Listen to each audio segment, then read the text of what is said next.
Okay, good afternoon, everyone. We'll just give it about a minute or two to let everyone come in a little bit, and we'll get started with our afternoon session.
Okay, I believe we can get started here.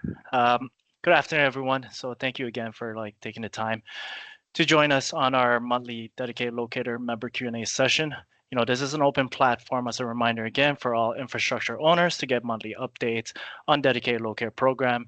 And infrastructure, as all infrastructure owners here, this is your platform to share your feedback, experience, concerns, and lesson learns on DL. Just a few housekeeping here. The session will be recorded and will be shared on our YouTube channel for any future reference or anything like that you guys want to go back to. Feel free to to see these videos onto our YouTube channel under Ontario One Call. Also on your top left corner here on your screen in this session, you will see a Q&A icon. You can use that Q&A chat function to input any of your questions throughout our presentation or towards to the end. And one of our coordinators will share those questions to our group. And you can also use the raise hand function to speak if you want to share some of your feedbacks. Feel free to speak to us to that one. And if you're not able to get through any of your questions today, we'll reach out to you directly after this session, or you can email us at dl@ontarioonecall.ca. In today's session, I'll be providing you guys a quick monthly update once again on dedicated locator. Then we'll dive in a little bit, to look at the viewpoint of dedicated locator as an infrastructure owner, and with our guest speaker from Hydro One to talk about their experiences in dedicated locator. Okay, so the first slide here is just reflecting again on our monthly updates in terms of locate requests coming through to our DL system. These are locate requests. So with April and May results, we continue to see a positive trajectory of DL locate requests submitted into our system, with several projects activated and several new project submission prominently coming from broadband-related projects, populating more in the rural areas. We are starting to see some stability in the pattern of the locate requests submitted to DL. And with the dig season on full force, we saw the initial push for the locate requests submitted in the system in April through May to get projects going. And we can anticipate these numbers to fluctuate in the next coming month as they go through the locate validity cycle of the 60 days. We also hope to see several more projects that are very close in the completing of their approval process to get their DL project active as well. Now here, I provided this update last month. So it was the first time we provided this update. So this next illustration here shows the DL project submission that have come through our system by project owner. Last month, we reported 22 year-to-date new DL project submission. As mentioned on our previous slide here, towards mid-May through June, we saw an influx of DL project submission coming from ISPs for broadband-related projects. We saw 10 DL projects submitted in May and another 10 in June. That attributes to our year-to-date total of 33 you see there. We have 2 more working days left in June, so we have several other projects who are preparing their submission. So let's see if we can break our 2023 August record of DL project submission. Now, a good portion of these deals project submission are still within our, their submission cycle, with 5 projects that are past the time frame.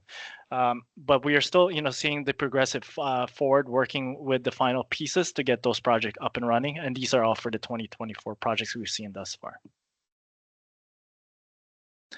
Again, relating to the previous slide here, what you see here are the project owners using the dedicated locator. We have 2 project owners since our last month's update. So you can see they're bolded with the asterisk is Onyx Express has initiated their project into DL. And from our last Q&A session, we spoke of Explore preparing their submission on 19 lots across Ontario. Since then, we received and initiated 6 DL project notices from Explore, and we have several more to come in the coming weeks. Now, from the previous month's update, we had 2 new DLSP that were recently active with their project and have gone through the initial DL project submission process. This month, we saw 2 new LSPs that have been brought forward by their project owners, and we'll go through the submission process and approvals. What you can see there is, once again, it's bolded. They are Altec and also Ontario Utility Locates, who have project owners have submitted them as a preferred DLSP, so they're well on their way to start their process of approvals and working with the affected members within their respective project areas to get the the approvals and also the mappings and information for them to proceed with this project. Okay. So just moving on from our monthly updates, last month we had a look at the excavator DLSP point of view with Ledcor. They shared some really good insight of their experience in DL working with some infrastructure owners. And today, I wanted to go back and review the process and recommendation for an infrastructure owner. And what are some of the requirements and what we've seen through DL project submission notice. We also have our guest speaker today that will provide us some insight in the process as an infrastructure owner. Now we're 2 years in since our introduction of DL in our ACT. If you've been through previous Q&A session or our conferences where I have presented, then I'm sure hope all the infrastructure owner in this call is aware of their legislative requirements. Simple enough, we can find them on the left-hand side there. Agree upon a DLSP with a project owner, provide mapping, and ensuring mapping is up to date. As simple as this sounds, in reality, there are multi-factors and steps that infrastructure needs to be prepared in order to fulfill the legislative requirements set forth, right? So let's look at some of those recommendations. And, we've shared this previously on our town hall, but, we've seen it through the success stories. So some of the recommendation here, first thing first, establishing a deal response framework. So we understand that there is the 10-day time frame, and that it's a very limited time frame or short time frame to ensure that we are you are staying compliant. So having a prepared response framework, whereas you know how to qualify or how to look at a project scope based on the submission, working with the DLSP, having those earlier communication and such like that, having a prepared agreement or contract or MSA, and what is your requirement for a third-party locator infrastructure, having that all set within this response framework will help you improve on your timeline that's required, right? And we'll go through some of the forms that you'll see within the initial process. And the next one you see here on the right-hand side, the DLSP assessment framework. Once again, having a set foundation, how you assess a DLSP that's been brought forward, looking at their experience and training, additional training requirements, their initial system mapping wise, how you can share those. Identify that all within your needs right now as an infrastructure owner and what you work with and what you can share that with the DLSP once you're onboarding them. So having some sort of an assessment would a DLSP assessment framework will help you build that up in time and working with this DLSPs. Creating, once again, that goes hand in hand with the framework, creating a DLSP onboarding package. Once again, identify what are your needs, identify what you need to look at in terms of training, mapping, escalation process. That's very key as well too. And then from there, just work with the DLSP and the project owner. And the last point here is, DL, and I've advised this on many sessions. It does open up for all stakeholders to have a communication, which we don't really necessarily see that on the public stream. But in a DL format or DL program, it does really open up a communication between all stakeholders, from starting from an excavator to a project owner to a DLSP to ourselves here on Ontario One Call, and you as an infrastructure owner. So having that communication across the board really can set us off to the right path. Obviously safety on hand as well too, as everyone's goal for a safe excavation. Now, speaking on the previous slide there, I just wanted to highlight two forms that you will come across with during the DL process, submission process. So let's briefly go through the initial process here. First off, the project owner submits their DL project request notice form to Ontario One Call. That's us receiving the notice from the project owner. Then the submission form can be found on our webpage and will consist of all the required information for us and the infrastructure owners to review the project scope and who they have put forward to respond as their DLSP. Now our team reviews the submission, then we identify the affected infrastructure owners within the project area, and we'll send a formal DL notice via email to those affected members within the project area. Now that email consists of the project request form, any maps of the project scope provided by the project owner, and the preferred DLSP form that you see here. So this form is the preferred DLSP. It's color coded to orange, so you can tell the difference between the two forms that you will come across with.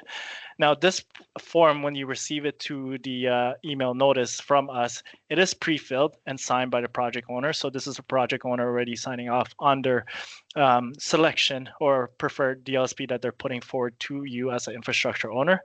It is to comply under the subsection 7A of our act, whereas the project owner and the affected infrastructure owner agree in writing on a DLSP. Now, this form is to be submitted back to our DL team within 10 business days. This is simply just initiating the process between the preferred DLSP that they put on hand and the infrastructure owner infrastructure owner agreeing of the use of this DLSP. Now, as an infrastructure owner, a DL response and DL assessment framework, going back again to my previous slide, is key here to ensure that you can validate and agree on a DLSP with the project owner within the allotted time frame of 10 days to move forward and be in compliance. Now, the second form you'll come across through in the process here is that once you agree upon the DLSP and you provided the preferred DLSP form back to Ontario One Call, that allows you now to start working with the DLSP on hand, right? So who will be responsive to the DLSP on the project? You'll be working with the DLSP to provide the mapping and information required to ensure the infrastructure is now, located to standards. Once you establish that, the DLSP has all the, and then when the DLSP has all the required mapping and information to move forward, they'll provide this mapping and information form to sign off between, yourself as an infrastructure owner and them as a DLSP will be provided to Ontario One Call. And what that does is that it allows us to indicate that, under section 7B, that you fulfilled your requirements of providing mapping and any information required for the DLSP, to respond to the notification. So with that, we will be applying a notification suppression of your station code from the away from the public stream and into the DLSP directly. So it won't reach the public stream. It'll just go under a dedicated locator model with the DLSP on hand. We'll get the notification on that. This will only be applied, obviously, to the unique DL ID that's created for this project specific. Our team will provide a confirmation to all parties involved once we apply that suppression.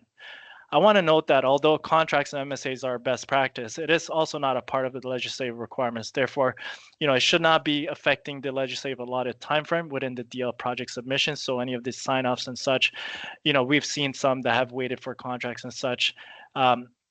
Obviously, in the legislative requirement, it is not required, but best practice, it's there to work with the DLSP and the project owner if need to, but it shouldn't really stop the process and what the allotted time is provided to the legislation here.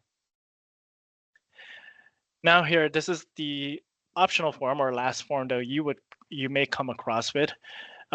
This is during the project, right? Obviously from the DL project submission, this is the member unaffected form. So when you receive the initial DL project notice email from our DL team, you need to ensure to review the provided project scope and the notice form that's provided to you. So as much detail that the project owner can provide to you, where they'll be working and type of work they'll be doing. And any maps provided that we provide onto that email as well too, to give you more details, right? Keep in mind that if you require more details, you can reach back to the project owner or the DLSP to kind of gather more information that you require to help you validate if your infrastructure is indeed affected or not. Just think of this as a process of, similar to the initial screening process when you're receiving a Locator request on the public stream, right? But this is obviously a larger scale and this is for our project itself. But that same initial screening process where you have to look at, if whether or not your infrastructure is within the project area and such to be affected, that this is that form of validation initially that you'll be working through. Now, if you deem that your infrastructure is not affected, please advise all parties by simply replying to all on that notice email. And also ensure to contact our DL team to provide you this member unaffected forms sign off. So this form will be coming from us as soon as you notify, all parties and ourselves that you are not affected based on the information that is provided to you in the notice and the mapping that you're not affected, your infrastructure is not affected. Now, I just want to keep in mind here that if your infrastructure becomes affected or at risk of damage, this form will be considered voided, and you'll be required to take immediate action to comply onto the act. So, in cases that if you did deem that you're not affected, and several down the road that the project or a Locator request comes through, and you get a notification that means you are affected within that service area or that big area, so you will need to comply under the act at that point. Now, I hope this last few slides provide a quick refresher and clarity on what to expect in terms of required forms and what to see in the DL notice submission process as an infrastructure owner. If you have any more further questions and such, save this for the end of the session or reach out to our team if you want to get more defined understanding of these forms and what what's the surroundings to it and what your requirement is. Reach over to our team. We'll be glad to provide that information to you. But moving on to our agenda here, I want to introduce Leah Borley of Hydro One as our guest speaker today. She'll be sharing us some of the insights of dedicated Locator as infrastructure owner here. Take it away, Leah. Oh, Leah, I think you're still on mute there. Yes, I am. Thank you, Marco. No worries. Hi, everyone. So first of all, thanks to Ontario One Call for inviting me to speak today. For those of you who don't know me, my name is Leah Borley. I'm a part of the Hydro One distribution damage prevention team. I've been in the damage prevention industry for 8 years now with a heavy focus on dedicated Locator for around the last 2. I'm just going to share my screen here, and I'm going to turn off my camera because my connection seems to be a little spotty. Bear with me here. Everyone see my presentation? Yep, we see it. Perfect. So I have been asked to speak to you all today about the DL program and onboarding process from an underground infrastructure owner perspective. So that's what I'm here to do today. I'm looking forward to answering any questions that you might have and just having some open dialogue. Wanted to start off by highlighting some of the benefits of the dedicated Locator model. So as a high-risk infrastructure owner, safety is always our top priority. Utilizing the DL model may help to promote safer excavation practices by increasing visibility and having that constant line of communication with the locator. On top of the potential for increased safety, using a dedicated Locator provides efficiency and flexibility for project owners, as well as removes complex project locates from the public stream, which could have a positive impact on infrastructure owner compliance. So I've included a really high-level overview of what our current onboarding process looks like. I just want to preface this by saying that this is the process that Hydro One uses as a high-risk infrastructure owner, and it may not apply to all members on this call.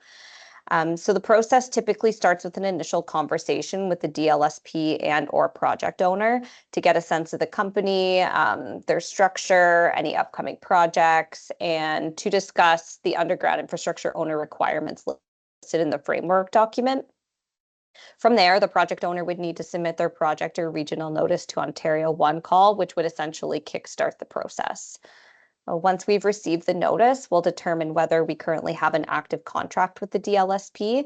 If we do not, at that point, we would engage our supply chain team, who will then work with the DLSP to execute a contract and ensure that all contractual requirements are met. So, for example, insurance and the passing grade in ISN Net World. In parallel, we would assess training requirements based on locator experience and discuss IT requirements for ticket management software and record access, which is provided through Multiviewer. Training is not scheduled until the contract is fully executed. So once that training has been scheduled and completed and all the other requirements have been met, we would sign off on the mapping information form, which would allow Ontario One Call to apply suppressions to our affected station codes. At this time, we would also release the required records to the DLSP. This is done on an individual locator basis and not provided company-wide.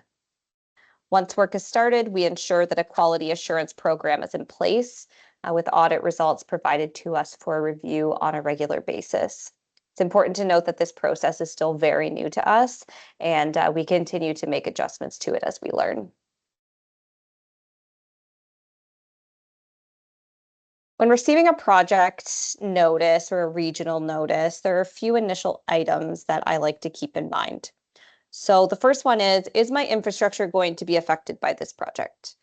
This would mostly apply to infrastructure owners who have service areas that border with other utilities. So it is important to refer to the map provided in the notice to get a better sense of where the work will actually be taking place. If you've determined that you're not an effective member, you would need to contact the Ontario One Call DL team and request the required member unaffected form, which Marco just showed a few minutes ago. Second thing to keep in mind, what type of experience do the locators have? Typically, I ask all DLSPs to provide me with a list of their locators with details such as years of experience, utilities they have experience locating, resumes if available, etc. As a high-risk infrastructure owner, I want to ensure that all potential DLSPs have experience locating on the public side, as these locates tend to be more congested and complex with other nuances that need to be understood. We need to be confident that any locator performing locates on our behalf are well-versed on these nuances to ensure the safety of everyone involved. Number three, has there been any past issues with any of the locators? So it's important to ensure that there haven't been any past issues. So when I reference past issues, I'm talking damages, near misses, etc. With the locators that the DLSP has put forward. So I'd like to do my due diligence by speaking to our field auditors and looking through our records to ensure that there are no red flags that could potentially affect safety. All right, so as an infrastructure owner, how can you best prepare yourself when a DLSP inquiry or project regional notice comes in? Number one is proactively ensuring that you have the proper processes in place, as the legislation has strict timelines that need to be met. There are a lot of items to consider while onboarding a DLSP, and having an established process in place ensures that no steps are missed and everyone is staying on track to move the process forward. Initial conversations. So these are pivotal in gaining a better understanding of the DLSP, where they're at with the framework requirements, which items they still need to work on, and what type of timelines are they working with. So for example, do they have a project coming up in 90 days? Or is this just a general inquiry on how to become a DLSP, just for future reference? Once I have a better understanding of which requirements they still need to work on, I can offer my advice on what they can be working on in parallel to help expedite the process. So for example, obtaining their multi-viewer licenses while they're working with our supply chain team on the contract execution.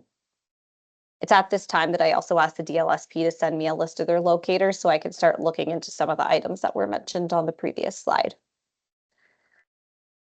One lesson I have learned is that organization is extremely important during onboarding, especially when you're dealing with multiple inquiries from different DLSPs.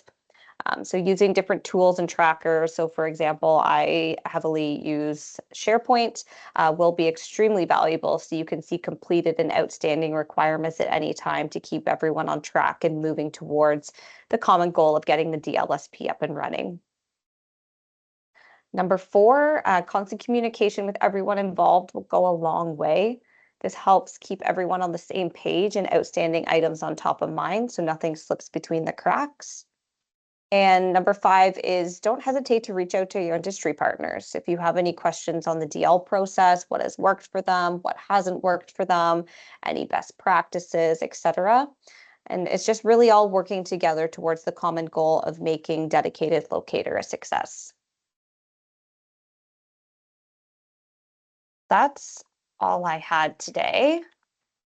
Stop sharing here. Perfect. Thank you, Leah, for sharing that with us. So at this time, we'll leave the floor open, just like any other of our Q&A session here. It is an open forum for feedbacks or anything as such. You can use both the function, the Q&A chat, or just raise up your hands. We'll have this as open conversation. So we'll go from there. We'll open the floor up, and I think I'll start it off here. Leah, the presentation was a really good insight as an infrastructure owner there. As safety being our top industry standard, and we speak of safety, throughout our whole lifetime and working in this industry, can you provide us some insight on how DL projects has helped, Hydro One promote and track safer excavation on these larger scale projects, larger scale complex projects? Sorry, can you repeat the question? I'm not sure exactly what No you're worries. looking for here. No worries. It's just kind of like getting some sense of, with safety, how's DL projects help Hydro One promote and track safer excavation, some of these larger projects that are going into DL, right? Are we, seeing some track records of improvements? There's obviously a better control from the DLSP side of things and project owners to control their locate management. So essentially, locates are being completed in a higher quality, right? Compared to the pressure that we see on locators on the public stream. So that promotes a bit of a safety aspect on that side as well too. So with that being in hand, have you experienced or come across any experience that you've seen in some of these projects that have gone through Dion and has Hydro One affected within the areas? Have you seen a refiner process there? Have you seen better excavation, safer practice, and such like that on your side of things? So we are starting to track DL damages versus public load damages. I don't think we have enough data for me to draw any specific conclusions here or say anything definitively. I would say that, using the DL model definitely has the potential for safer excavation practices. You are increasing that visibility. You're having that constant line of communication. I just don't want put any statement out there without, having a good data set. But I mean, hypothetically, it should be a safer means of excavation for sure. Yeah, I do appreciate that insight. So, Leah, I have a quick question. You were talking Sure. about the onboarding framework there a little bit, and you gave a little snippet of something that you find helpful to you using SharePoint and tracking and the like. Are you able to share us any other kind of lessons learned, any other tidbits of advice to some of the project owners that are a little bit fresh to this process? And also, is this something that Hydro One are going out on their own, or are you doing it in collaboration with other underground infrastructure owners? If you could talk to that a little bit. Yeah, so typically I work very closely with Enbridge on the onboarding process. We usually have those initial conversations in tandem, just both being high-risk infrastructure owners. Our requirements are very aligned, so it just makes the most sense to go through that onboarding process together. If we're both affected members in the area, that might not always be the case. So in terms of other best practices, I think as a project owner or a DLSP, definitely like if you're going to start off those initial conversations with the underground infrastructure owners, have a look at the DL framework. It has a lot of good information in there on requirements that we will discuss during the initial conversations. And the more well-versed you are with that document and you just have a better idea of all the little components that you can be working on. So, for example, if you're not involved in ISN net world, just having a look into the system, seeing what the requirements are, taking a look at your historical data. If you don't have your multi-viewer licenses yet, coming prepared to, ask the questions on if you can get a contact for plan view. Because there's so many different components involved, I think just preparing yourself best for those initial conversations is really valuable, because the more ahead you are in those conversations, the quicker potentially the process is going to move along. So just to follow on from that, I think that's a really great point, because something that we often say to people is the earlier you can start those conversations, the better. Do you feel that if you have a more lead time than just receiving a project notice, that is beneficial to you? Absolutely. Yeah. It gives us the opportunity to, have those conversations with the DLSPs, making sure that we're all on the same page, offering our best advice in terms of, what they can be working on. It does go a long way for sure, because I think some DLSPs are also coming into it not realizing all of the little things that need to be done. So the more notice that we can give, the more early we can have those conversations, the better prepared that they're going to be. So when that project notice is submitted, we can, kind of expedite the process a bit. Oh, that's great. And I want to touch point on that one. And we've seen this come across experience wise. Obviously earlier the conversation is promoted to get things up and running. And your side of sense on your side of things, obviously, there is a sense where they can reach over to you prior to an actual project submission. How beneficial is that to you, right? In terms of communication, rather than waiting for the project submission then and starting those conversations, whereas you have a timeline set in place, right? So yeah, I do appreciate getting that across the board here, and just for infrastructure owners awaiting for an official project submission, that kind of puts you in place to you're against this timeline now, right? So this is where we want to promote that open communication across the board, as there will be projects that will be knocking on your door. There will be some possible LSPs that these projects are considering that will be knocking down your door. Perhaps have those conversations, seek out what what's that, what that entitles of. Speak to us, give us in communication as well to, to once again, earlier conversation, getting this set up more earlier time than the official submission can put you in a best position, right? Going with that, I just want to pause a quick moment here. Just wanted to see if any other ones have any questions here. We do have the QA chat, but I just want to ensure that that's working, because we haven't seen anything come back through. Or if your mic is working on your side of things, raise your hands up. Let us know. But we understand if there's no questions on hand, then we'll continue on with our conversation, and you can always reach out to us on the side for email if you want to ask those questions outside of this, right? So we'll continue on. So with in terms of communication, just coming back to communication again, and this is one of our key topics for the past session here, and I want to really expand on this. Based on your experience, what are some of your advice to we've seen some communication, there might be some communication breakdowns. What are some of your advice in terms of having open communication with all stakeholders within the process, right? Where have you experienced a communication breakdown thus far within this process, right? If you want to share some insight of that, and what was some of the lesson learned from those communication breakdown. I think a good lesson learned is, if you are going to be communicating with one party involved in the process, you should probably be including all parties in the process. So I've run into circumstances where, a DLSP is communicating with a project owner, but not necessarily communicating with the underground infrastructure owner.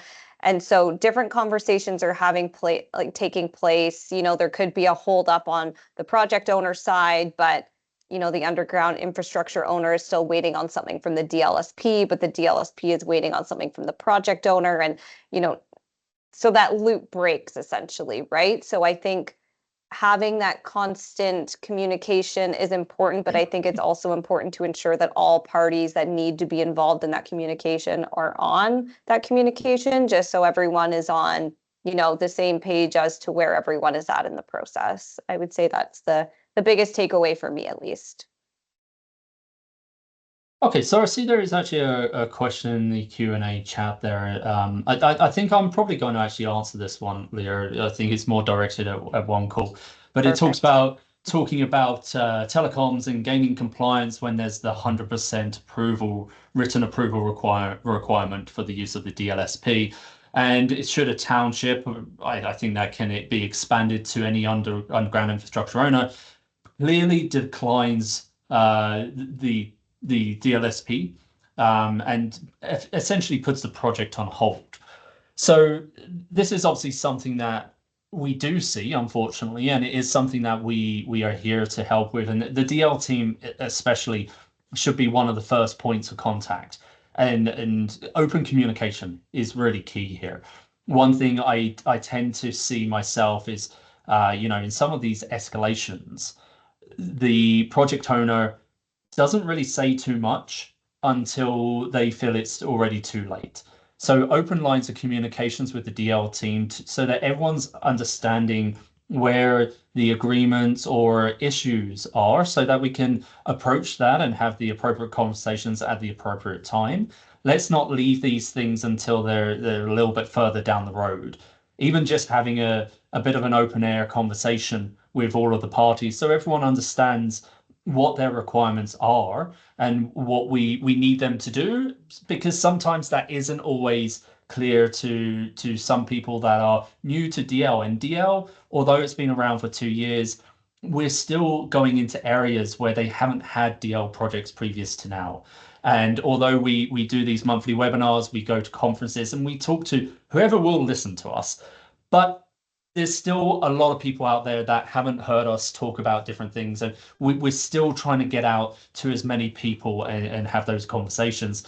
And sometimes the conversation can really open up the progress of a project. So reach out to the DL team. It's a fantastic resource. We have a number of tools available to us in terms of talking to the owners of underground infrastructure and moving this along. But again, the key to a lot of this is let's get these conversations in early, preparation leading up to a 90-day notice. It's sometimes very difficult if a 90-day notice just gets thrown into an area that wasn't prepared for it with a brand new DLSP. The timelines are going to struggle in that situation. If you know that a project's going into an area, let Ontario One Call know. Let the owners of the underground infrastructure in the area know ahead of time.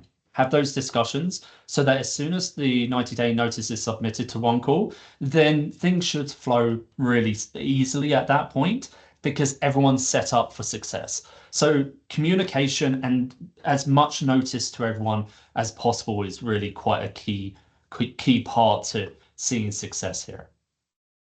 And I want to add to that a little bit, Adam. When speaking with some of the ISPs here that are going through the rural areas and such, in the formal submission of the, there's also, obviously the construction side of thing where they're submitting permitting to the same areas or project areas, and some of these are involving these municipalities. So it's best possibly, you can put that through as a notice within your permitting as well too, that this projects are going into DL and such, to give them a bit of a heads up as well too on their side of things, that it could be, and what we've seen and what we experienced, some of these municipalities are very small resource wise, that the person that is looking into the permitting side of things to allow the project to come through and such are really the one that you're dealing with on the dedicated locator side of things as well too. So having those conversational communication and such like that, open it up, include this into your permitting to start off with, so that way it's indicated already from the start that this project is going to, a dedicated locator model as per mandate if you are, part of the dedicated broadband projects. So indicate that right away, clear and said so. And we've seen some success out of that based on some of the feedbacks we received from ISPs putting those through. But obviously it's something that you want to maybe consider in terms of going into rural areas, in terms of starting your permitting side of things and also submission of your DL project. Okay, no, that was really a great question there. There's also another question that was put onto the chat here. Sorry, I'm just reading that. So I'm aware of a transmission line that receives a request for locates through Ontario One Call. We often clear requests that are part of our transmission line, but are in the location of a municipality where there may be underground lines. And is the request pushed to the municipality? Also, is there any specific training requirements for Locator that ensures we, as an independent transmission owner, are aligned with Ontario One Call's expectation? With that, I'm not sure, Albert, if you want to jump on the call on the mic here. Can you just kind of expand that question a little bit more in terms of transmission line and what type of line that is? I don't want to answer this question not fully understanding what your infrastructure is in terms of transmission. There is a part of the legislation where there is some exempt transmission lines. So we just want to clear that if you know whether or not your infrastructure is within that line.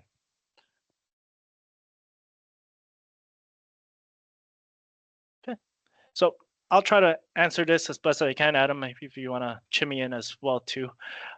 Initially, so in terms of transmission line, we do have to determine the type of structure that is. Once again, there is a refine onto the legislation in terms of certain exception, what is defined as. Oh, I just got information there that your mic is inactive. Can one of our team members possibly allow a mic there? Just hang on with us, Albert. We'll get you up and running. Hi, how are you? No worries. Here you go.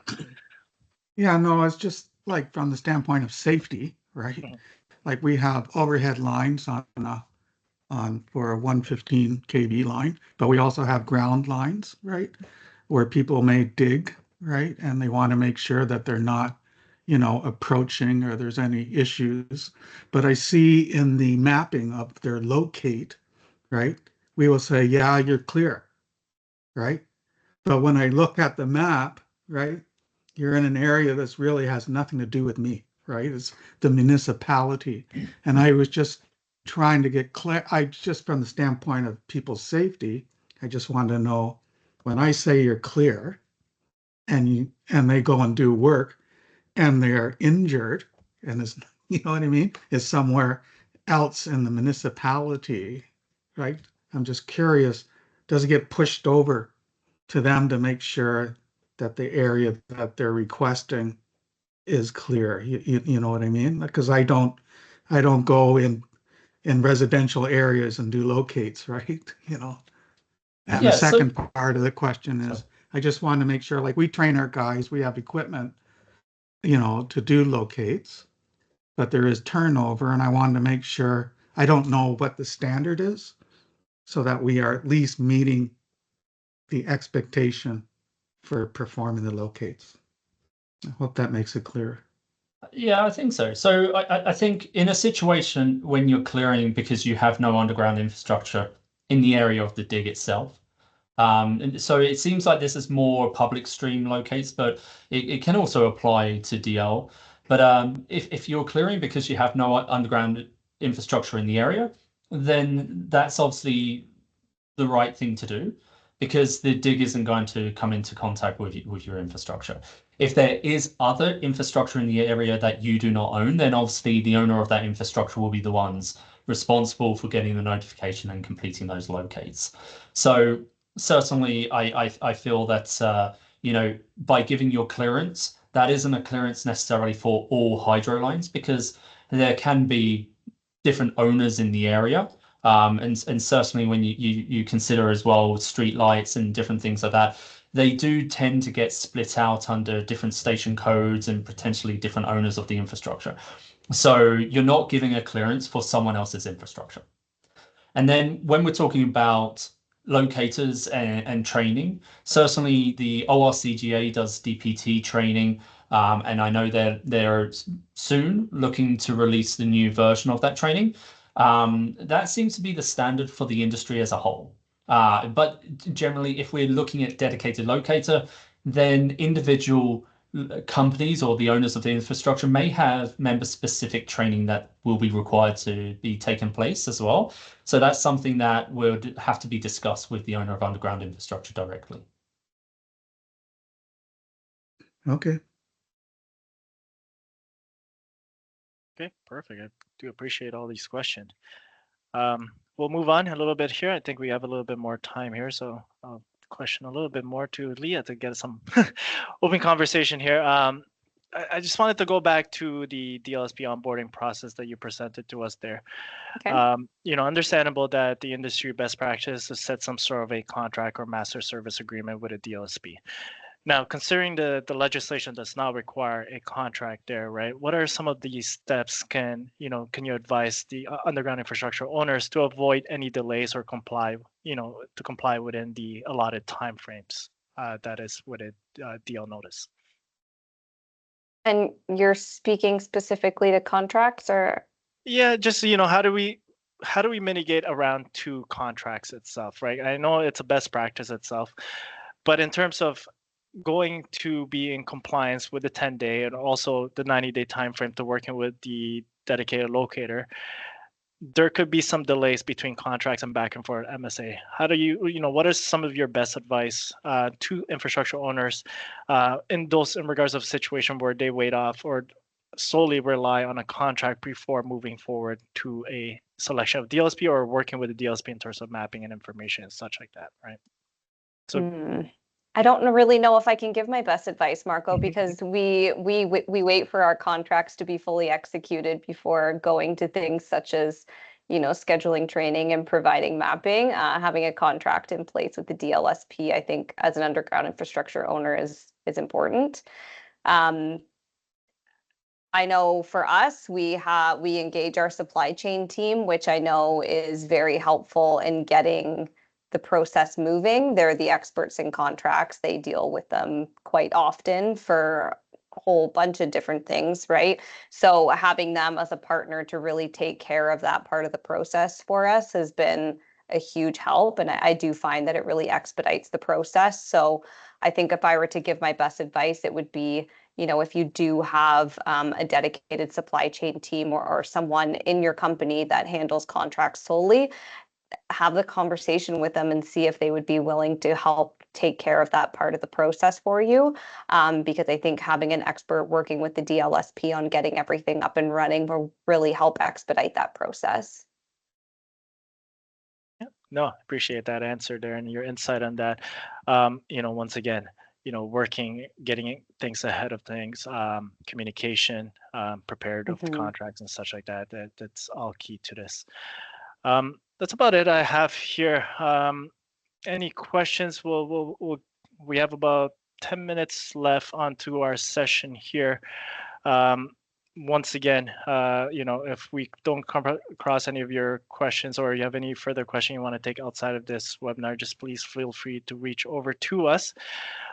Any closing remarks on your end, Leah, that you want to share or say to the group? No, I don't think so. Just thanks again for having me. And if there are any questions that come up after this webinar is over, feel free to reach out to me via email.